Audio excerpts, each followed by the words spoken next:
Hi, everyone. Thank you for joining us. We're going to give folks another minute to hop on, and then we'll get started.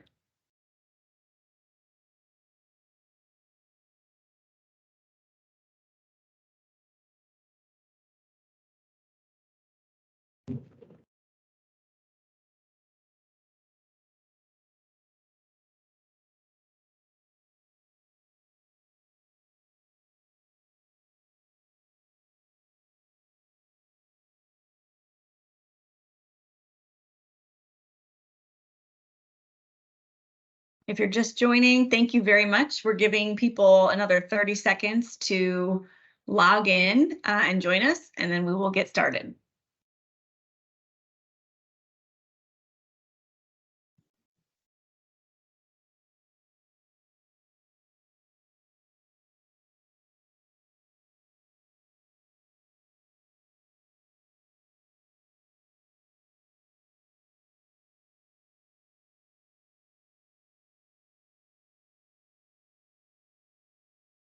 Okay, well, it's 5:32, so I'd like to get rolling, and if others join, they can pick up where we are. Good evening. Welcome to our public workshop, which accompanies our March 29th, 2023 release of the California Natural Resources Agency's pre-rulemaking concept discussion draft on the carbon sequestration and climate resiliency project registry. I'm Amanda Hansen, the Deputy Secretary for Climate Change at the California Natural Resources Agency. And I'm really happy to welcome you tonight on the call. Just some housekeeping. If you would like to access a live transcription, please click the More icon at the top of your screen and select Record and Transcribe. From here, select Transcript. We will also put these instructions in the chat. So again, from our entire team across the Resources Agency, the Department of Food and Agriculture, the California Air Resources Board, we are all really grateful for your time and expertise in joining us tonight, in providing comments on our concept discussion draft, and just being intellectual thought partners with us as we work on building out this registry. I'll just take a minute to take a step back and say that this effort to build out this registry is one of many efforts underway that the Newsom administration is driving on to increase climate action through the way that we manage our lands. The registry, in addition to natural working lands projects, also allows for direct air capture projects. So I'm going to focus a little bit more on the nature-based solution side before going into the agenda and passing it on to my colleague Clessy, who will walk through the presentation. But I do just want to say that we're really excited about the potential for this registry to serve essentially as a forum to bring together people who have great project ideas, of which we know there are so many in California, and people who are interested in funding great project ideas to deliver on our climate goals. Not just for the benefit of Californians, but for everyone. So we're really excited to have this conversation today to continue to move the ball forward, and really hope that we build out a registry and end up with a tool that essentially scales and accelerates climate smart land management in California. So thank you for being here. Today, our focus, we have sort of 4 key goals for our agenda. We're going to start with a short overview of what Senate Bill 27 calls for, which is the bill that created this registry idea.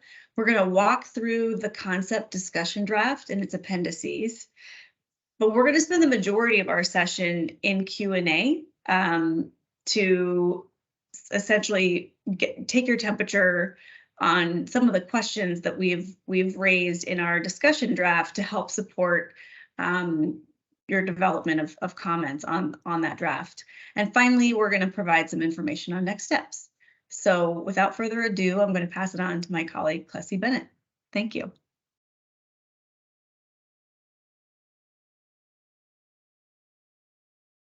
All right, 1 second here.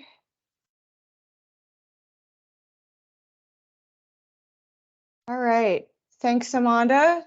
As mentioned, I'm Clessie Bennett. I am an environmental scientist at the Natural Resources Agency, or CNRA, as I'll refer to it. I'm going to provide some overview information and dive into our pre-rulemaking document prior to our Q&A. So Senate Bill, or SB 27, directs the Natural Resources Agency to work with key agency partners to create the California Carbon Sequestration and Climate Resiliency Project Registry. The goal of which, as Amanda said, is to increase the number of projects on our natural and working lands and direct air capture projects that deliver climate benefits.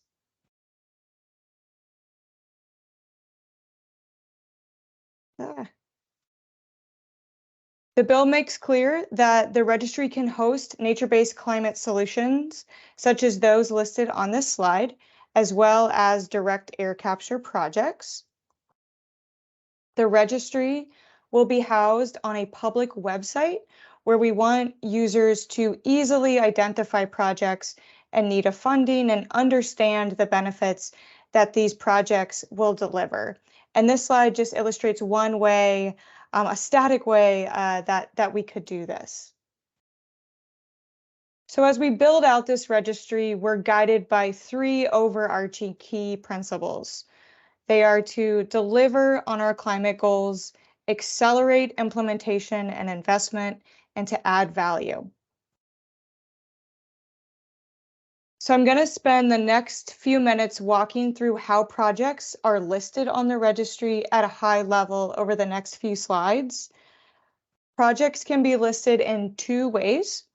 The first is Pathway A, which allows projects to be listed if they applied for and met all the requirements for state funding, but were not funded due to a lack of sufficient funds. Projects that sought these state funds will then be subject to further minimum requirements set by the California Air Resources Board, or CARB. The second pathway, Pathway B, allows proponents to apply to CNRA to have a project listed on the registry. SB 27 includes several minimum criteria for projects to be listed under this pathway, which I'll walk through in a future slide. So as I mentioned, projects wishing to enter the registry through Pathway A must meet minimum program requirements established by CARB to ensure that the project provides carbon removal benefits. And some of you may have attended CARB's California Climate Investments Funding Guidelines public workshop that was held yesterday afternoon. And if so, you likely know that CARB has published supplemental guidance on these requirements. And this guidance is open for public comment right now until June 2nd. So CARB is proposing that meeting these minimum program requirements would entail demonstrating that the project would achieve net GHG benefits using CARB tools. The statute includes minimum criteria, as I mentioned, for projects to get listed through Pathway B, which is the direct application pathway. And so the bill dictates that these projects must achieve greenhouse gas reduction or carbon removal, include monitoring and reporting, improve the state's resilience to climate change, and document the following: the amount and duration of carbon removal benefit by the proposed project, the location of the proposed project, as well as the landscape type on which the project will occur, the project benefits, including the resilience benefits, and an indication of whether the proposed project provides greenhouse gas reduction or carbon removal benefits that are real, verifiable, quantifiable, additional, and permanent. So the bill also includes a few overarching project listing requirements that are going to apply to all projects regardless of the pathway. And I've summarized these on the next 3 slides. The first of these include limitations about using registry projects to meet requirements under the California Global Warming Solutions Act of 2006. Registry projects cannot create credits under the California cap and trade market, nor can they be used to offset obligations under this law. Second, direct air capture projects must consider environmental and public health impacts before being listed on the registry. And lastly, projects using the latest CARB quantification methodologies shall be prioritized in their listing. I'm getting a little feedback, so if you all can make sure you're on mute, that would be great. Thank you.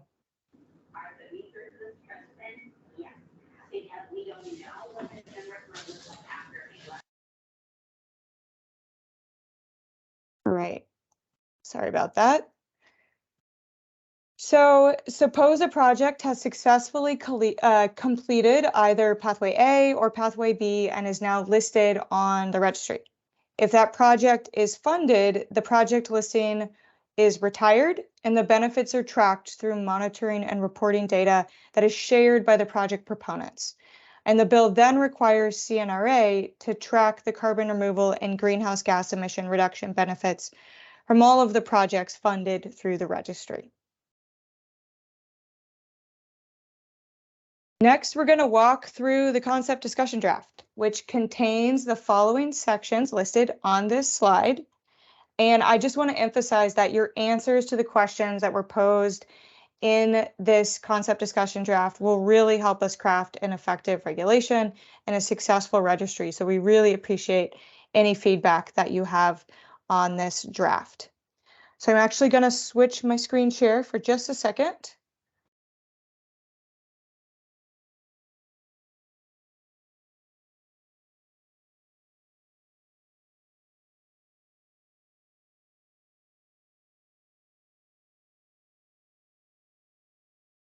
All right, so this is the concept discussion draft.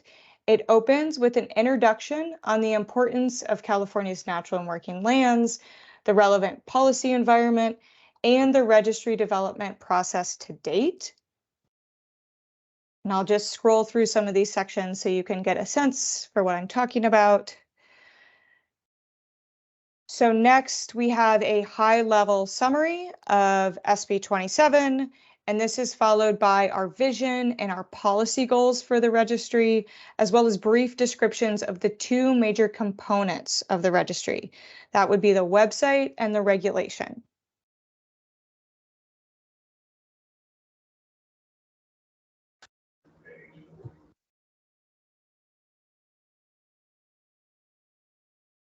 All right, so the next discussion is the longest, but it's also the most substantial. It contains our vision for carrying out SB 27 and questions for you all, the public, to weigh in on and helping us design a successful registry. So each subsection includes a brief description, followed by a series of discussion questions. So the first topic covered is projects that sought funding through state programs, or Pathway A. And as you can see, this section includes the brief summary of Pathway A, and then there's a question here, 1.1, which is a question on application timing for the project seeking to go through Pathway A. The second subsection is on measuring carbon removal benefits. This subsection includes questions on quantification methodologies, transparency, and support for those unable to meet the listing requirements. And you'll notice that in question 2.1, right here, we are considering requiring the use of CARB's Climate Change Investment Program's quantification methodologies for projects to meet the Pathway B listing requirement of achieving carbon removal benefits, and would really appreciate any feedback you have on this approach. Subsection 3 covers climate resilience and other benefits and seeks feedback on how a project should list its resilience and other benefits, including the level of detail that projects should go into in their application. We list a number of options here that we could potentially include as a part of the application, and would love your feedback as to whether we should include these. The next subsection 4 is on direct air capture projects. And this subsection proposes one way to meet that requirement in SB 27 for direct air capture projects to consider the environmental and public health impacts, and that is by requiring a CEQA review. And this section poses a question on this approach. The next subsection, 5, is on monitoring and tracking, and asks the reader to weigh in on what should be included in project tracking and monitoring, the reporting cadence, as well as what information should be publicly available. Subsection 6 is on partially funded projects and seeks feedback on assigning partial value for partial funding, and also asks about how long projects should stay on the registry if they're unfunded. Subsection 7 covers equity and seeks feedback on concerns and opportunities, as well as how best to uplift tribal and disadvantaged community-led projects. Subsection 8 covers CEQA mitigation and poses questions on using registry projects to fulfill CEQA mitigation. Subsection 9 is on the website component of the registry and asks readers to weigh in on website design and user interface and what we could do to ensure we build a registry that is user-friendly. And lastly, subsection 10, the last subsection, is on potential funders and includes questions on funder engagement. The last section of the discussion draft is on next steps and also contains information on how to provide public comment. So I'm going to switch back to my PowerPoint really quick.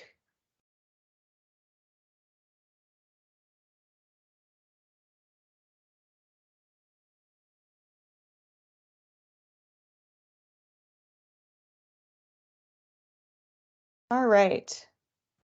So the concept discussion draft contains, wait, am I not sharing here? 1 second. Sorry about that. Okay. So the concept discussion draft contains 2 appendices that are referenced throughout. There's a draft regulation as well as a list of illustrative eligible projects. The draft regulation will become the basis of the formal rulemaking documents. And specifically, we'd like to point you to sections 3 on listing projects, as well as section 5 on monitoring and reporting in that draft regulation. These sections contain the information that will govern the project requirements and will really help us determine whether this registry is successful. So next, we're going to move in to our Q&A session. Please use the raise hand function to queue up for questions and comments, and we'll call on you in the order that your hands were raised. You can also place some questions in the chat, and we'll get to as many questions as we can in our time that we have allotted. Also, if there's a question we can't answer, we can circle back with you once we consult the rest of our team. So I will turn it over to the group then for questions.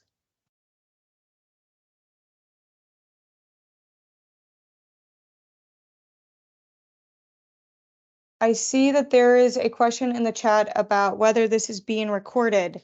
Yes, this is being recorded, and we will post it on our website.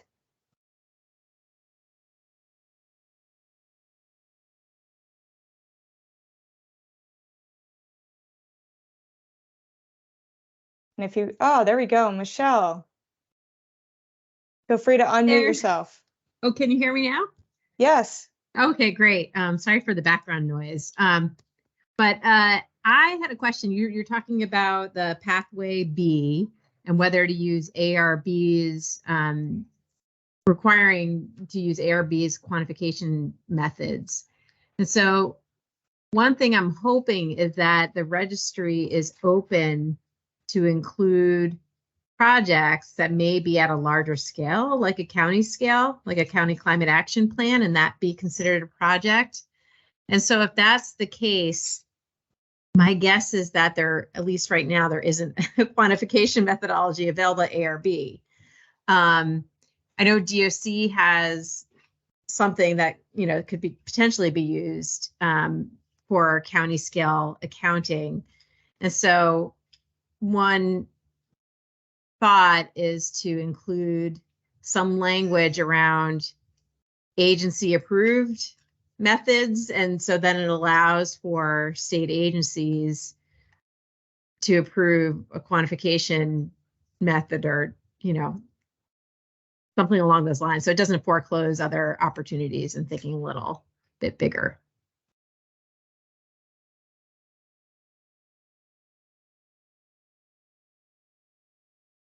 Thanks, Michelle. That's a great suggestion, and I think something we can look into, especially other state tools, into whether they may fit for this purpose. Do you want to add anything, Wanda?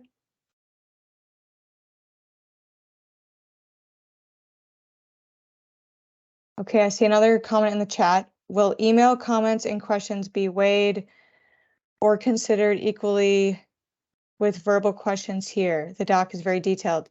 Yes, all comments are considered equal. No problem at all to send your comments and questions in writing. Yeah.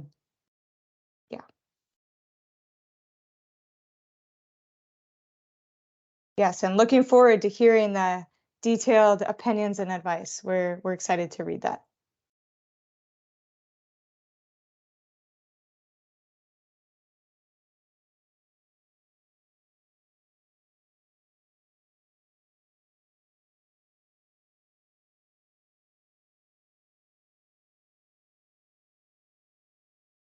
Any other questions or comments? If not, we've got some for you.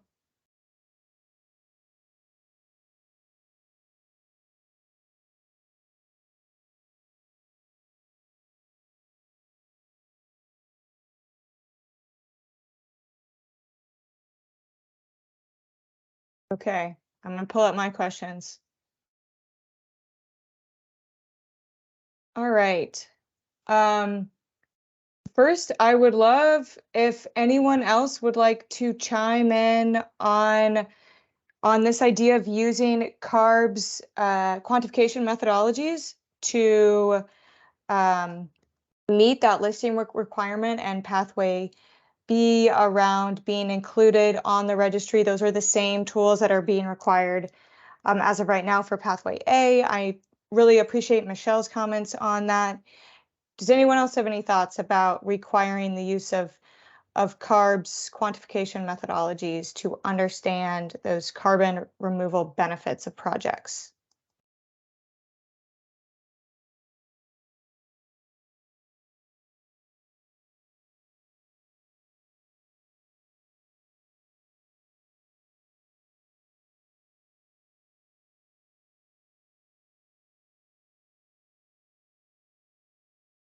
Okay, no takers on that one. I'll go to the next one.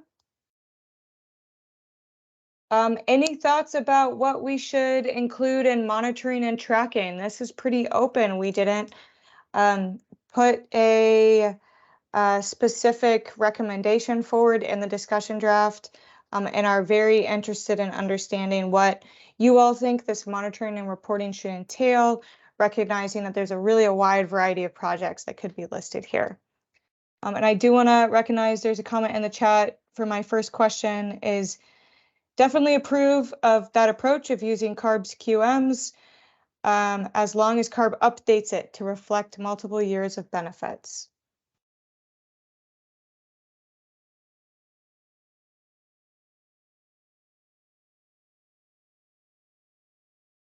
Hi, Ryan. Say something to that real quick if you Yeah. want. Yes, thank you for that comment. Our tools generally have a built-in project life to quantify those benefits. So depending on the project, it can have a short project life of a few years to some of the forestry projects have a lot longer timelines. So those are kind of built into some of the tools, but if you have any specific comments on ones you're looking at, I'm happy to talk about that. Hi, Ryan. Actually, I was talking with Bailey Smith about it the other day. I can go by email or anything, but the actual like linked quantification methodology doesn't include any multiplier for years. So a project like hedgerow planting or whatever, it just takes the comet output multiplied by the number of linear feet, and it doesn't multiply by 10 years or 3 years or 15 years or any other number. It's just the linear feet times 1 year. So glad to go by email, but that's my only comment on that. Thank you. Appreciate Thanks. it. Yeah, and we also do update our tools quite frequently, depending on the need. So as new emission factors come around or whatever the need might be, we do update these quite frequently.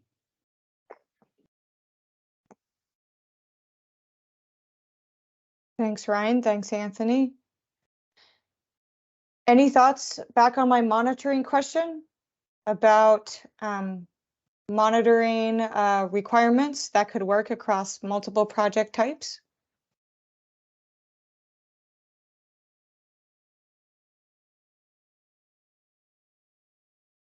Okay, that's a hard one. I'll let you marinate on that for your written comments. Let's see, what's my next one here? How do you think the registry could support projects that don't have the capacity or the resources to meet the listing requirements? You know, we recognize that as I ticked through some of these listing requirements, some of them are a lot of information to provide, and we know that that can be difficult for lower resourced organizations. So any thoughts or ideas on how we could support those seeking to list projects, but maybe just don't have that capacity to meet those listing requirements?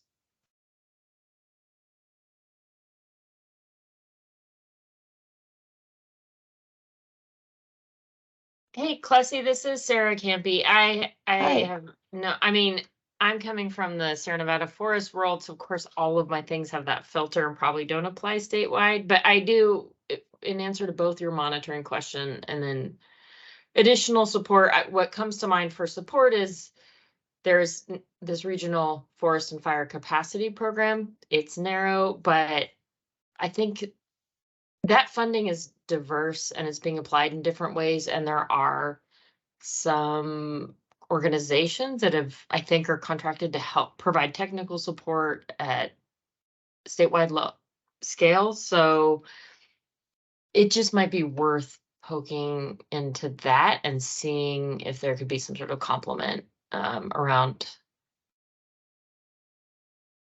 you know, technical support in doing these calculations. And along those lines with monitoring, to the extent that it has broader application, aligning the monitoring with some of the work being done through the task force, and then also Loretta Moreno, the work that she's doing around bond accountability. It just seems like the more we want it to be useful, but also the more we can kind of align what we're measuring, the questions we're asking, the better. Yeah, I appreciate that. We've definitely heard that the RFFC program is a good model to look at as far as TA and capacity building.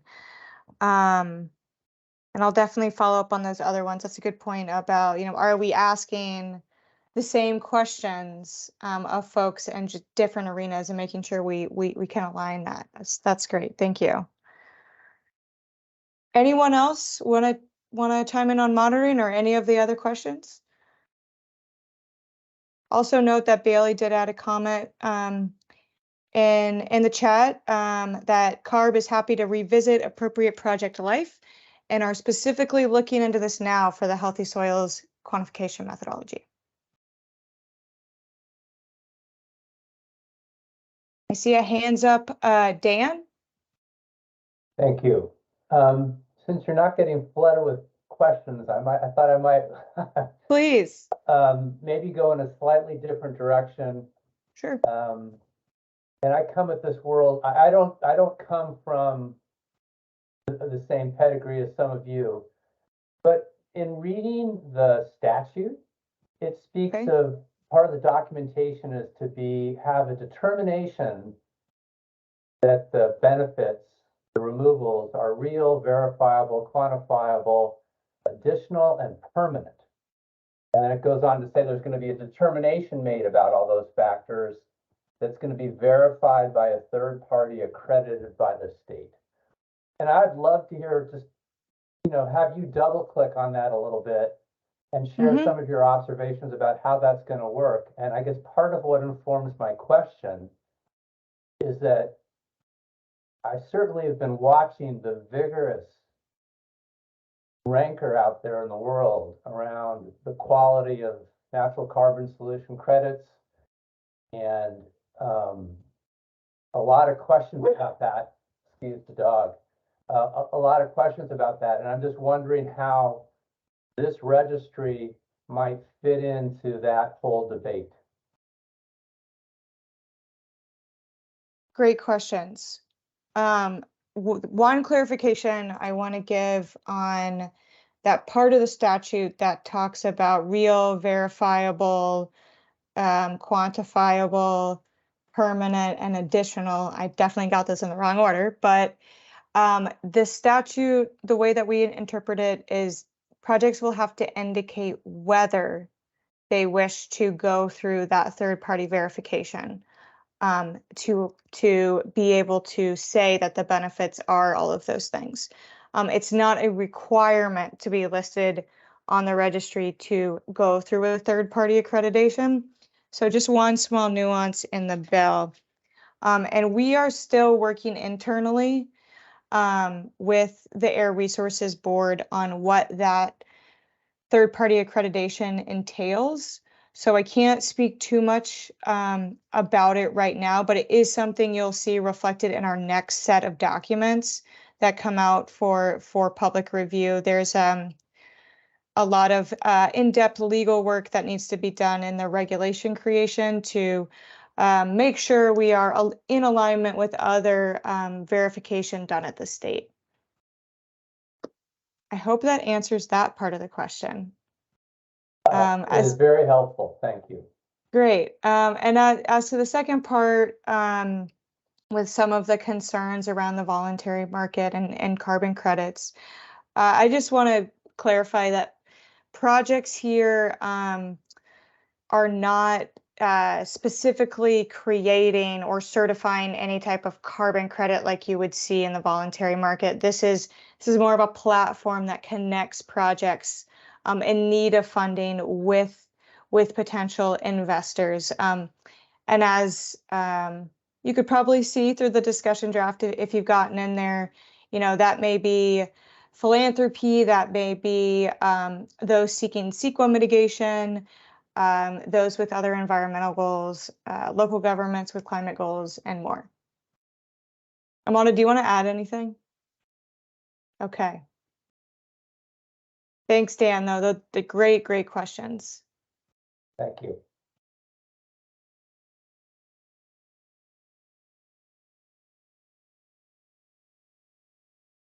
Anyone else wanna chime in so far? If not, I can move to our next question.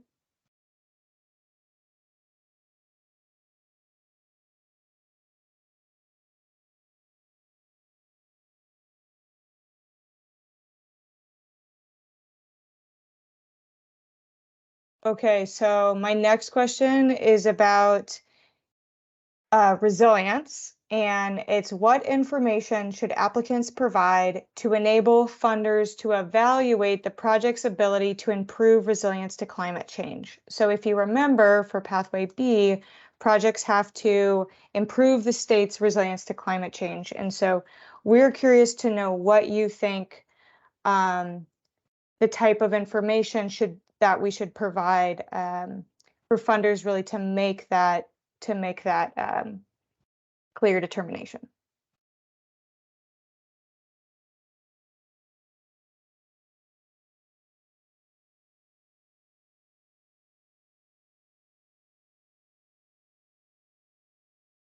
And I'll just add, in the discussion draft, we do list a number of options that we think could be helpful, including identifying which climate impacts a project is attempting to build resilience to, we're seeking feedback on whether it's helpful to have projects state whether they're in alignment with state or regional or local climate resilience plans.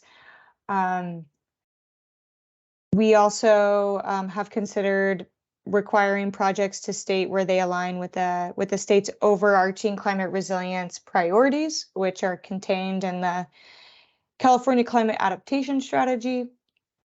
On the flip side, applicants could also dig into what do the climate projections actually look at, or what do they actually look like for the area where they're proposing a project, and thinking about how that project may build resilience.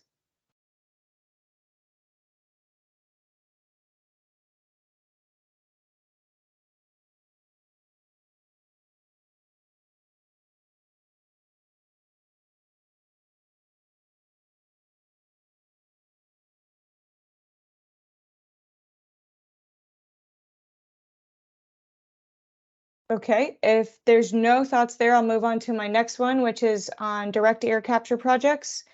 And we have put forth a proposal on how to address that part of the bill that talks about direct air capture projects needing to address environmental and public health impacts, and suggesting that those projects could go through a CEQA review. Are there other protocols or other ideas that you all have that could be used to understand these potential impacts of the direct air capture projects?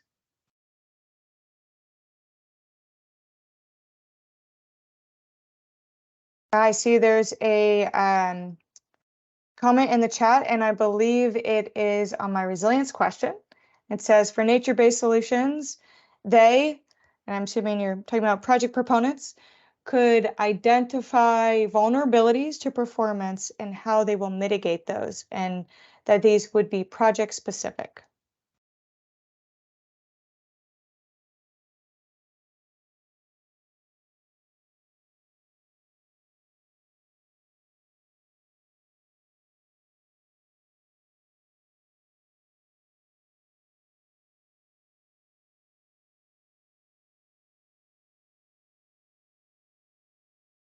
Okay, well, I have one more question. If there are no thoughts on this, and the last question is about website design. And is there anything that you all think would make the website easy to use, easy to find projects? What would you like to see the website look like? How would you like to see it perform? Any thoughts around that? Are there specific kind of components or tools you'd like to see the website have, or would you like spatial information, maps, or other ways of displaying data and information?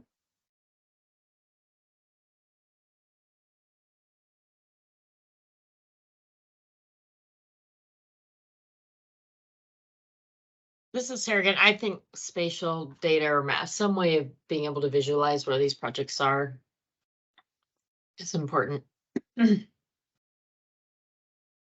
Absolutely, thank you.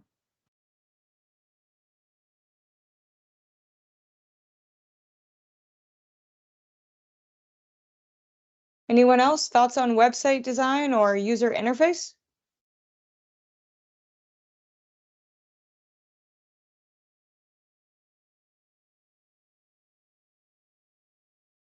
Okay, if not, I'm going to move on to my last slides, and then we can let you guys go to dinner or whatever you're doing after this.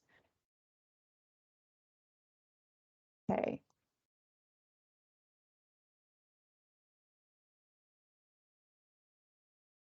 So this slide, oh, I haven't shared my screen, have I? Keep doing that. Oh, I did. Okay, great. All right. This slide outlines major components of our work at a pretty high level. We expect the formal rulemaking process to kick off following this public comment period. On July 1, we'll launch an initial version of the registry for your testing and for your review. And then these suggestions will be incorporated while the regulation is under consideration with the Office of Administrative Law.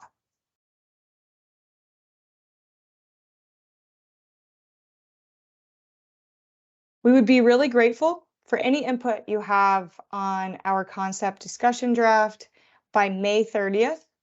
The comments can be sent to the email listed on the slide, naturebasedsolutions@resources.ca.gov, with the subject line SB 27 concept discussion draft public comment, and I'll put this in the chat in a minute. And after we incorporate these comments, we plan to release a draft regulation in this summer, and this will be followed by a 45-day public comment period and a potential public hearing. And pending additional changes to the draft regulation, we may re-release a draft for an additional 15-day public comment period. But we will let you all know that in advance, and that'll be published on our website. So this slide contains just some pointers and information for you to keep in mind as you draft your public comments. This information is also contained at the end of the concept discussion draft. But I'll pause here for a moment just for folks to be able to look through these and note anything.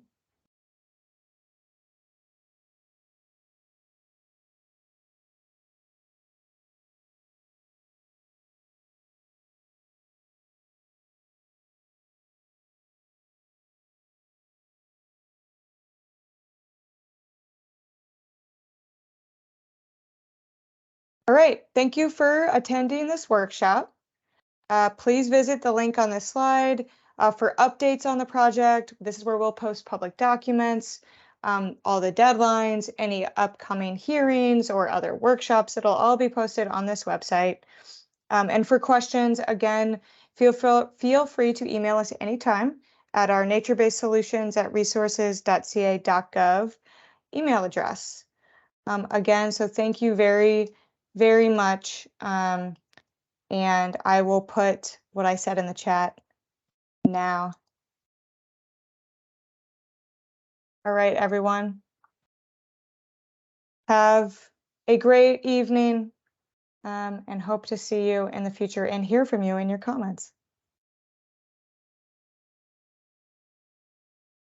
Thank you. Bye.